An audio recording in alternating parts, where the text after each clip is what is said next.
other identification of the industry does, identified gender does.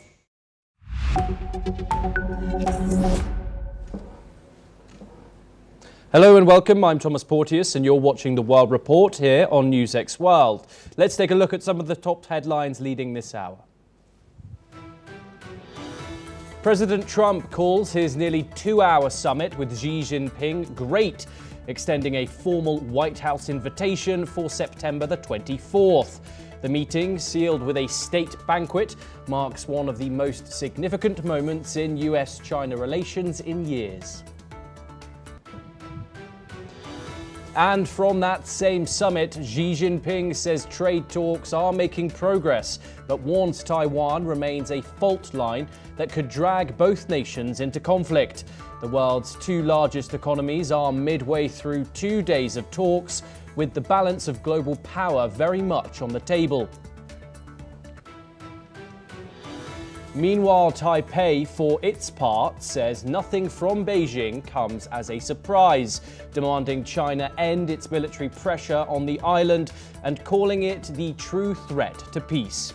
Beijing claims Taiwan as its own, and Xi's warning to Trump today that disagreements could lead to conflict has sharpened those tensions considerably. Iran was also front and center in Beijing today, both leaders agreeing the Strait of Hormuz must stay open and Tehran must never go nuclear. But in a striking development, Iranian media reports Tehran is already allowing Chinese vessels through the Strait of Hormuz under its own managed protocols, raising questions about who is truly in control of those waters. In New Delhi, Iran's foreign minister urges BRICS nations to condemn what he calls illegal aggression by the United States and Israel. The appeal exposes deep fault lines within the bloc, which now counts both Iran and the UAE as members, making a unified position on the conflict all but impossible.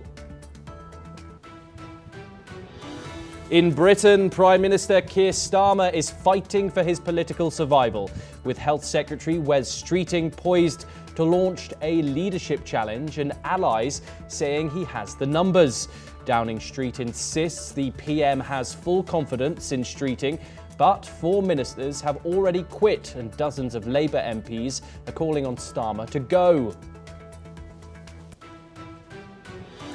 In Eastern Europe, Russia launches one of the largest drone assaults of the entire war.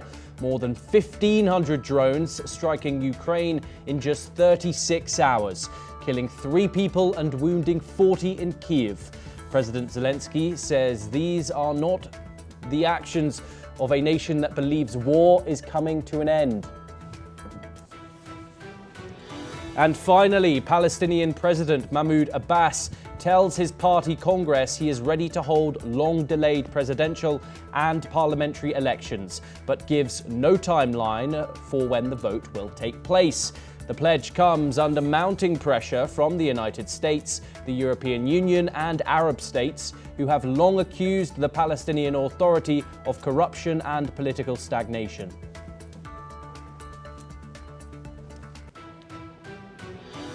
Those are your top headlines for the hour. We start with some breaking news coming out of Britain, where Wes Streeting, the Health Secretary, has resigned from his position, triggering fresh political debate inside the government. In his resignation letter, Streeting said he hopes Prime Minister Keir Starmer will encourage an open discussion about leadership and the future direction of the party. The move comes amid growing pressure within British politics over policy and internal strategy. Joining us to discuss this breaking development is Keith Vaz, a former British minister. He joins us live from London. Keith, many anticipated this. Are we going to now see a leadership bid coming from the now former Health Secretary, Wes Streeting?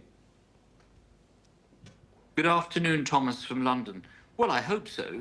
It would be a shame if somebody resigned from one of the best jobs in government to be the Health Secretary, and then, in those circumstances, suddenly decide not to run for the leadership. I think he's got to do it. This is something that has to happen because it is essential that we clear the air as far as who is actually running the country. I've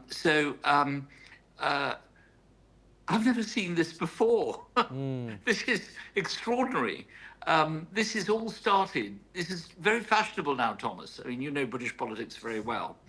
Normally speaking, you'd go to the Prime Minister and say, you've lost the confidence of the party. Would you step aside?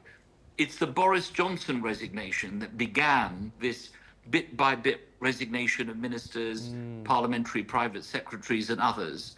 And that is the problem that we now have. They don't go up to the Prime Minister and say resign. They themselves resign. I think it would be very unlikely that he resigned and at the same time did not then stand for the leadership of the Labour Party and therefore the Prime Ministership. We know today also the news that Angela Rayner's tax issue, which was uppermost in people's minds last year, has now been solved. She's chosen yesterday to make that announcement. And therefore, we are in a position where we are, waiting to see how many other people join the leadership election. But I'm sure there's going to be one. You can't carry on with a government with an open debate about leadership without putting their names forward. So I think it probably will come. He'll need his 81 members, of course. Indeed. And Keith, this of course follows yesterday when we saw a very short meeting between Streeting and the Prime Minister. It's has not been disclosed yet what was discussed. However, it can be made, an indication can be made now. But in terms of those who don't know who Wes Streeting is and why he is pinned as one of the top candidates to lead the Labour Party in this new direction that it is seeking, what more can you tell us? Well, I'm glad I'm not in Parliament at the moment because I would be stretched to decide who to vote for. Wes is a very good friend. I have great admiration for Wes. If Angela stands, I really like Angela. Ed Miliband I supported after he became the leader. I supported his brother to become leader, David Miliband. So it's quite difficult choosing between friends. Wes is a former leader of the National Union of Students. He made his name for himself being the president of the NUS. He got into Parliament for Ilford. He's got a very small majority because of the Gaza war issue, but he is extraordinarily articulate and very clever and very personable. Angela Rayner is extraordinarily clever, very personable, and very articulate.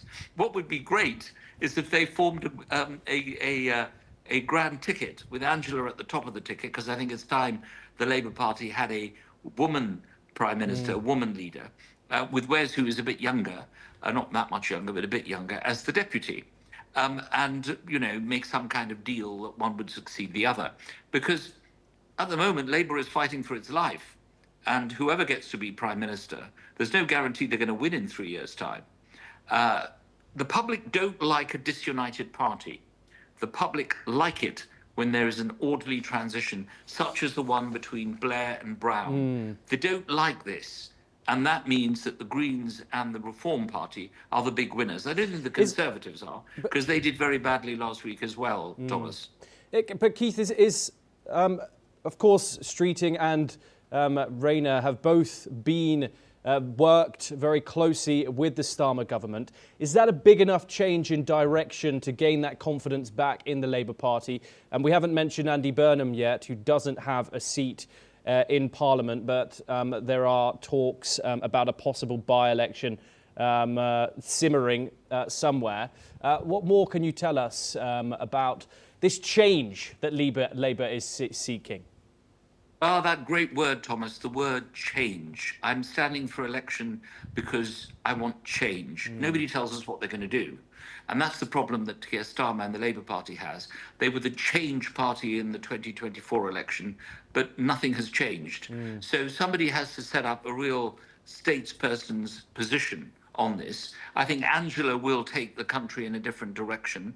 I think Wes will take us back to a kind of Blairite party, a Blairite government.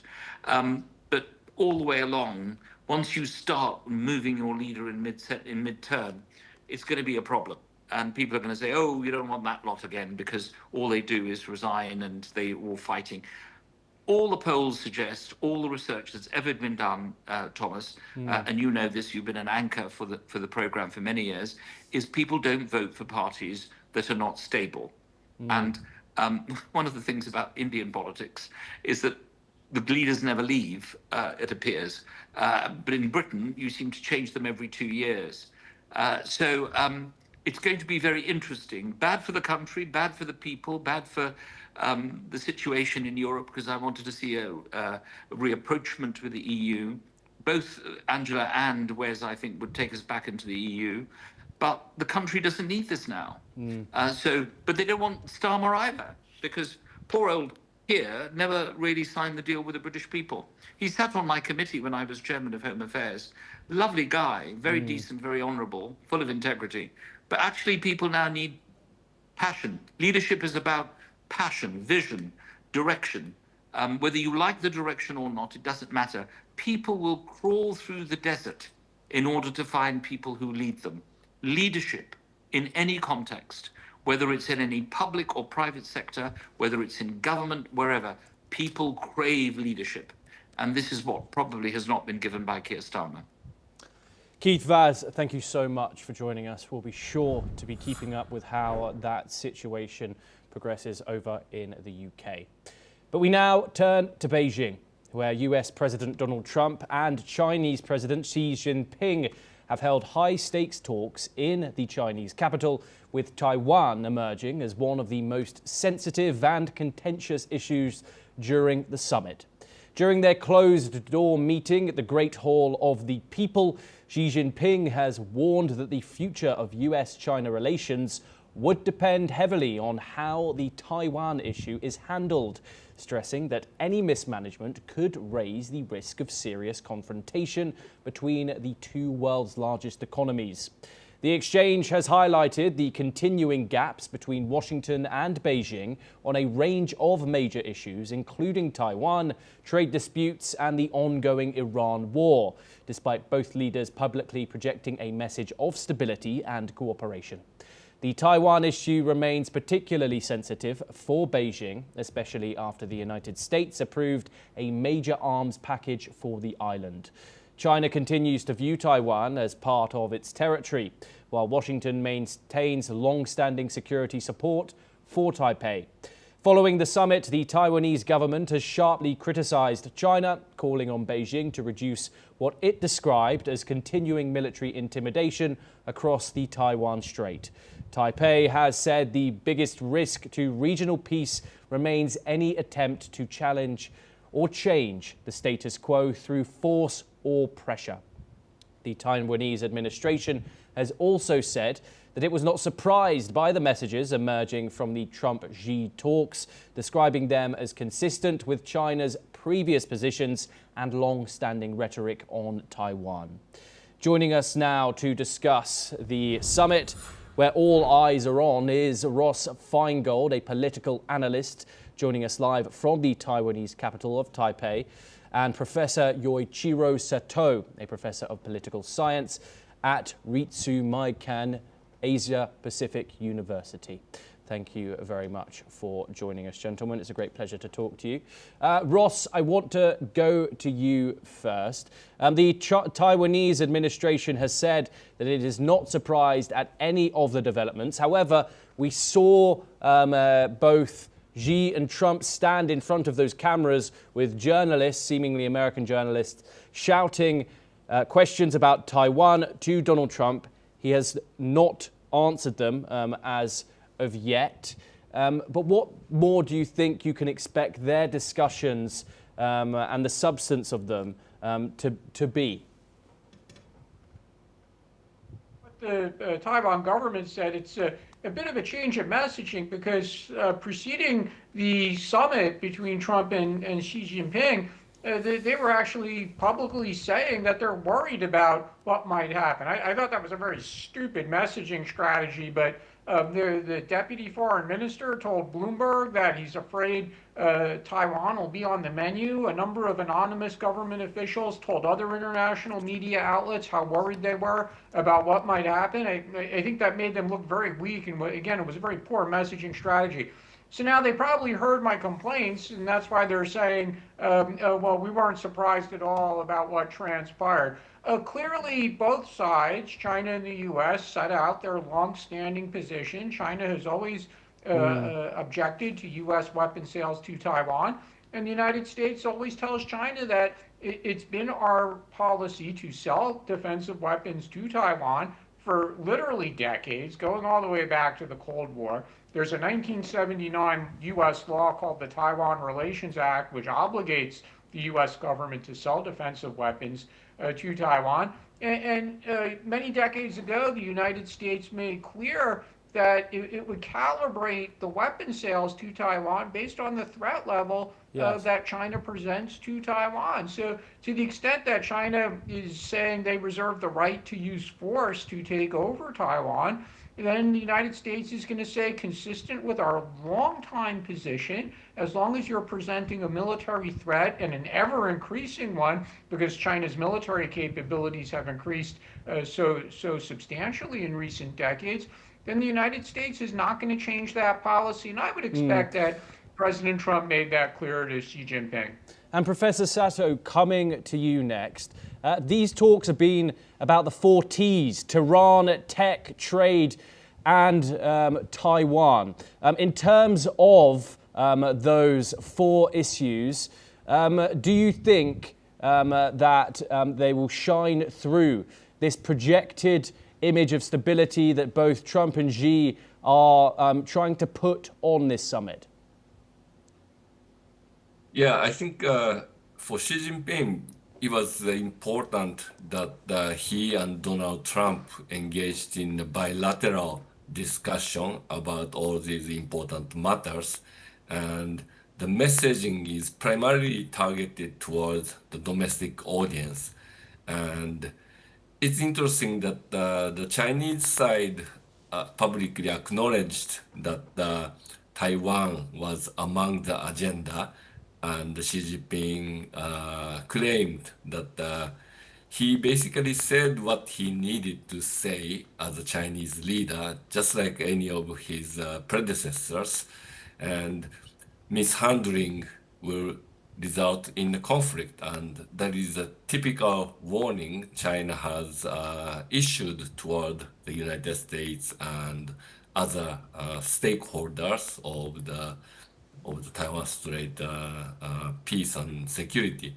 So he got what he got, but Donald Trump did not answer the journalist's question, and again, this is the limitation of what the bilateral talk can deal with the Taiwan issue, because U.S. policy is ambiguity, and the repeating this ambiguity is no longer serving the U.S. interests, and rather Donald Trump decided to just ignore the question and stay quiet, because whatever he had to say, if he did, would embarrass Xi Jinping.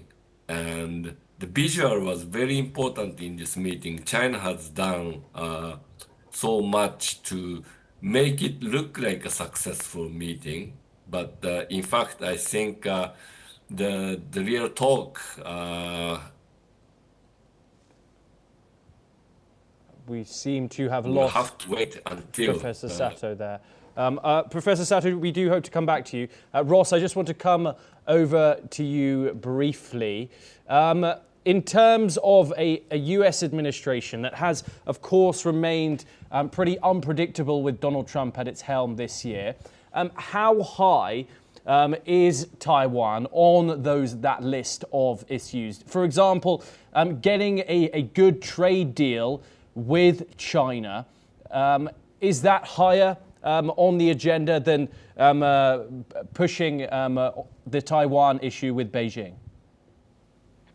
Again, I think the U.S. Would typically say our policy hasn't changed, so let's move on to the next issue, which might very well be, as you pointed out, trade issues. And that's certainly, for President Trump, that's his highest priority. He wants China to buy more American agricultural goods, more Boeing products. He wants deregulation and market access for American companies. That's why some of those CEOs were part of his delegation. But despite so much speculation in recent days, I don't really see a scenario where Trump would agree to requests from China like ceasing weapons sales to Taiwan. Again, that's something the U.S. has done for a very long time.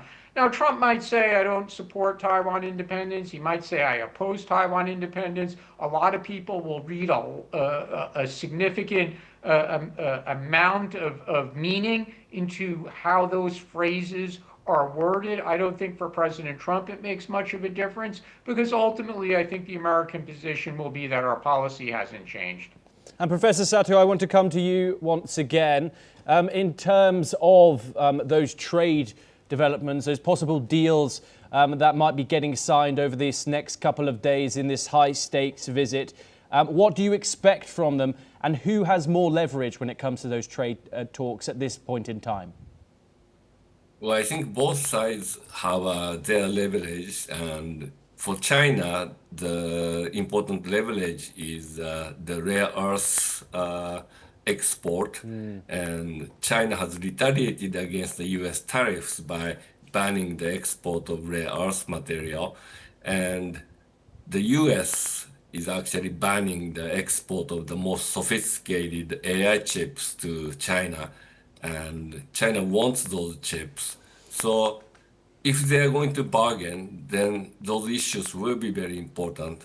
But they have already agreed on the increasing U.S. agricultural exports to China, and that may be the first step toward more constructive discussions. And if they're successful, maybe the U.S. will reduce the tariff rate on some of the Chinese exports to the U.S. But I'm skeptical about removing restrictions on high-tech chips. Ross Feingold, Professor Yoichiro Sato, thank you very much, gentlemen, for joining us here on NewsX World. It's always a great pleasure to speak to you both. We now turn to our final story.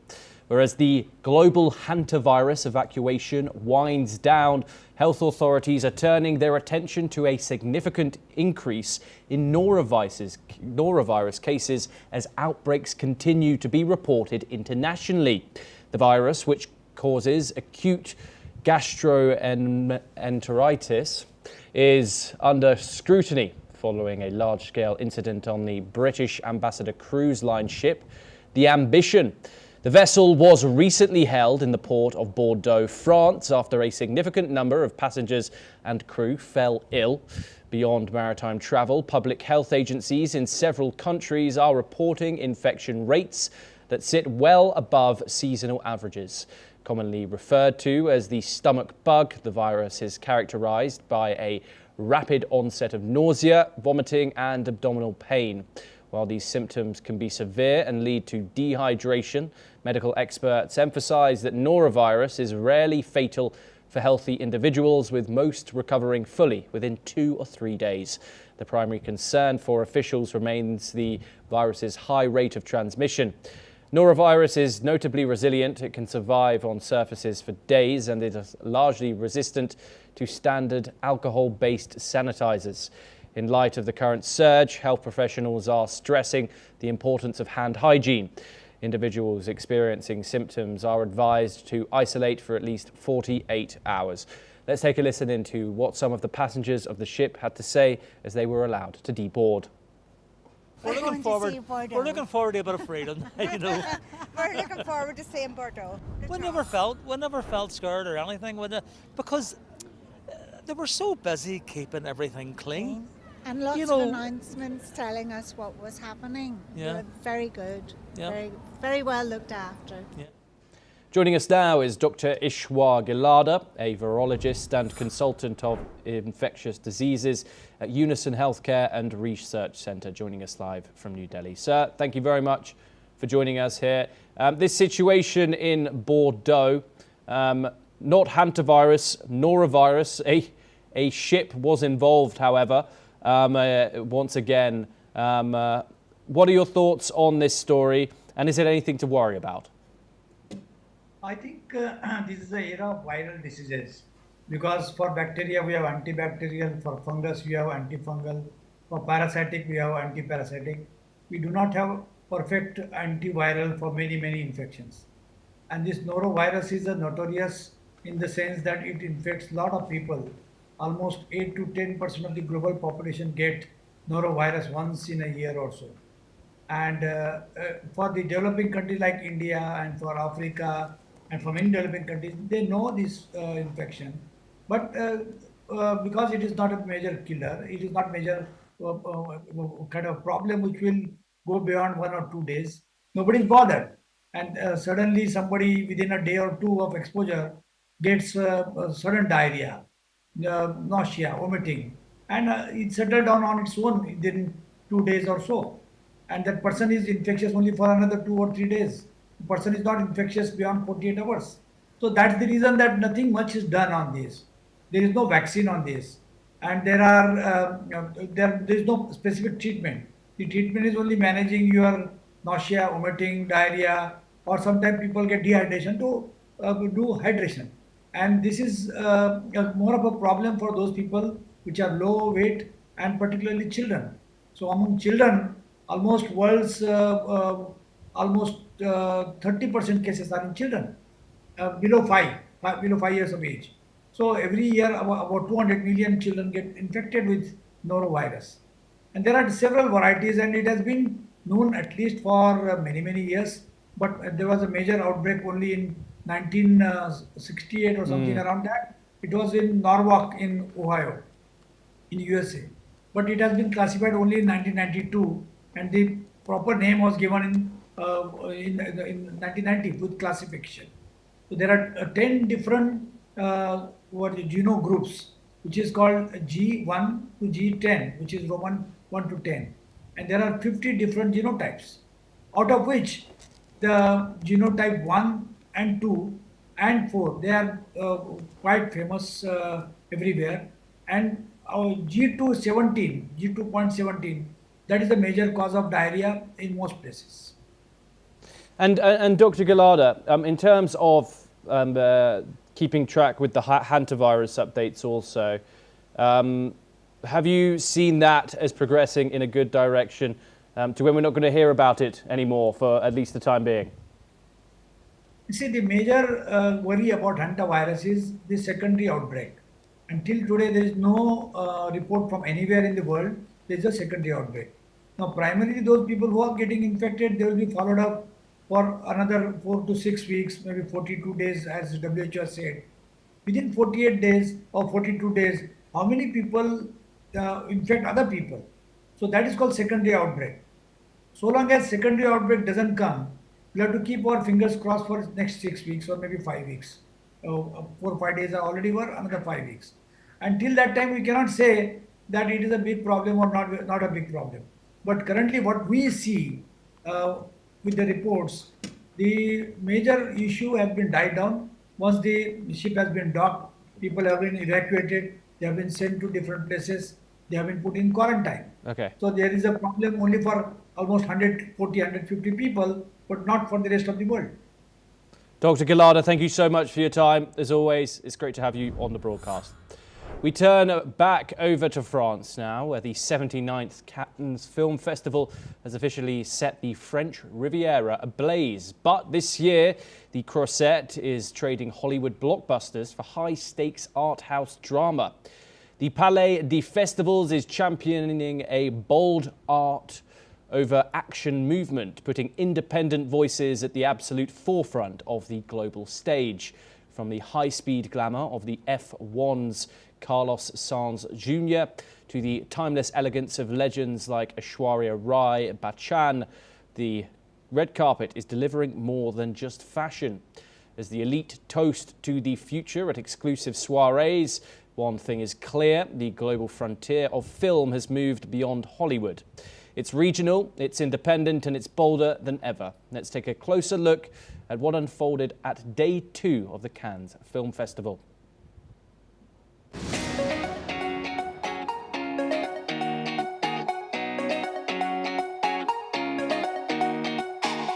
The Croisette is officially heating up. If day 1 was about the prestige of the opening ceremony, day 2 of the 79th Cannes Film Festival was where the true personality of the 2026 circuit began to shine. From F1 royalty shutting down trolls to the high-stakes debut of AI-driven cinema, here is everything you missed from the French Riviera. The red carpet for La Vie d'une Femme felt less like a premiere and more like a high-fashion gala, thanks to newlyweds Charles and Alexandra Leclerc. While the Ferrari star looked dapper, it was Alexandra who commanded the flashes in a spangled column gown that redefined Riviera chic. But the real headlines happened off the carpet. Alexandra took to social media to expertly dismantle a troll who labelled her as just a partner, firmly asserting her own identity and professional standing. It was a refreshing moment of candor in a city often criticised for its superficiality. If there is one name dominating the digital charter, it's Indian actor Alia Bhatt. Following a viral day 1 appearance, Alia doubled down with a dreamy fusion look that blended modern tailoring with traditional Indian craftsmanship. She isn't just attending Cannes, she's owning the narrative, proving once again why she is India's most potent global fashion ambassador. Meanwhile, the glamour didn't stop there. Turkish star Hande Erçel stopped traffic in a gold Sophie Couture gown dripping in pomelo diamonds, while Sara Sampaio opted for a sculptural wad alla quale looked the part more like a piece of modern art than a dress. While the fashionistas posed, the jury, led by legendary Park Chan-wook, got down to business. Demi Moore and Chloe Zhao were spotted heading into the Palais to begin the grueling task of screening 22 competition films. The buzz on the street, keep an eye out for James Gray's Paper Tiger, led stars Adam Driver and Scarlett Johansson have officially touched down, and the industry is bracing for a powerhouse premiere. In another surprising turn, the Cannes Film Festival revved up the glamour with buzzy red carpets for the midnight screening of the original The Fast and Furious, with star Vin Diesel. Diesel was wearing a black jacket with a race car design, Fast Forever, the next sequel in the series set for 2028. And sequins on the back went up and down the line of shouting fans who were gathered for hours at the carpet to pose for selfies. However, it's not all champagne and cinema. A heated controversy is brewing over Steven Soderbergh's John Lennon. The Last Interview, the film's use of AI-generated imagery, has sparked a fierce debate at the Marche de Film about the ethics of resurrecting icons, proving that even at 79, Cannes isn't afraid to tackle the future. What does it take to look a good in a size 0 Chanel? Industry insiders whisper that the Cannes diet is in full swing. Think high-protein, mid-menstrual Pilates, and strictly no carbs until the closing ceremony. But for those not counting calories, the night ended at a private Chanel soiree, where the elite toasted to another year of magic on the Mediterranean. With 10 days to go, the 2026 festival is already shaping up to be one for the history books. Bureau Report, NewsX World.